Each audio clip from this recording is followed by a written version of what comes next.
Sandy Murray happy with Amelie Mauresmo and new training team. I'm very happy with the team I've got together, Murray said as he reflected on December's training camp in Miami. I worked a lot on my speed, Murray said.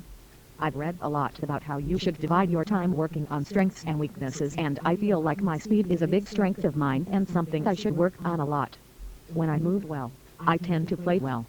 I worked a lot on my speed and I think it's shown at the beginning of the year. Normally, the first few matches of the year you're not going to feel great in your movement, but because I worked on it a lot I felt quite quick on the court. The shoulder pain that caused Murray some discomfort during his 5 early season wins at the exhibition in Abu Dhabi and the Hopman Cup in Perth has disappeared, and you sense the Scot is very excited about his prospects in Melbourne and the months ahead. His draw may appear brutal, but like a Formula One team with a new engine, there's genuine hope that this season will not pan out like the last. The way we've worked so far in a couple of months has been fantastic and hopefully we can keep that going. I'm enjoying my tennis. I've enjoyed my training and the off-season, and I'm sure all the people that were there would agree with that. There will be a replacement for Val Perdue before long.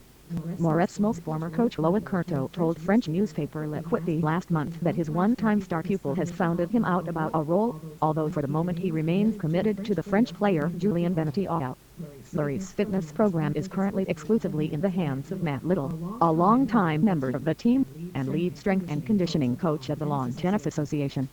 Murray was very disappointed with his physical condition in last September's U.S. Open quarterfinal against Djokovic, and so changes were made in Miami last month.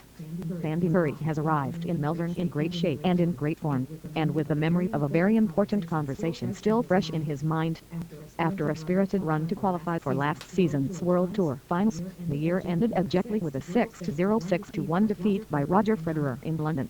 Murray had lost significant ground to both Federer and Novak Djokovic over the course of the year, but was determined to give his relationship with Amelie Mauresmo the chance to flourish. It soon became clear, however, that his assistant coach Danny Val Perdue and his fitness trainer Jed Green saw things very differently, and accordingly they agreed to end their association with the British number 1. In November, we chatted at the end of the year, Murray told BBC Sport, as he continued his preparations for the Australian Open, where he begins his campaign against Indian qualifier Yuki Hambriz on Monday. It was quite clear that we had completely different views on how I should be doing things and who I should be working with. If you have a disagreement in terms of how things should be working and people aren't going to be flexible with that, then you've got to go in a different direction. In the last 4 or 5 months of last year we weren't working that closely together. The atmosphere within the team wasn't very good and therefore ultimately it impacts on the results and the performances on the court. Spaniard Val Perdue and Briton Green made a huge contribution to the golden 12-month spell in which Murray won the Olympics, the U.S. Open and Wimbledon.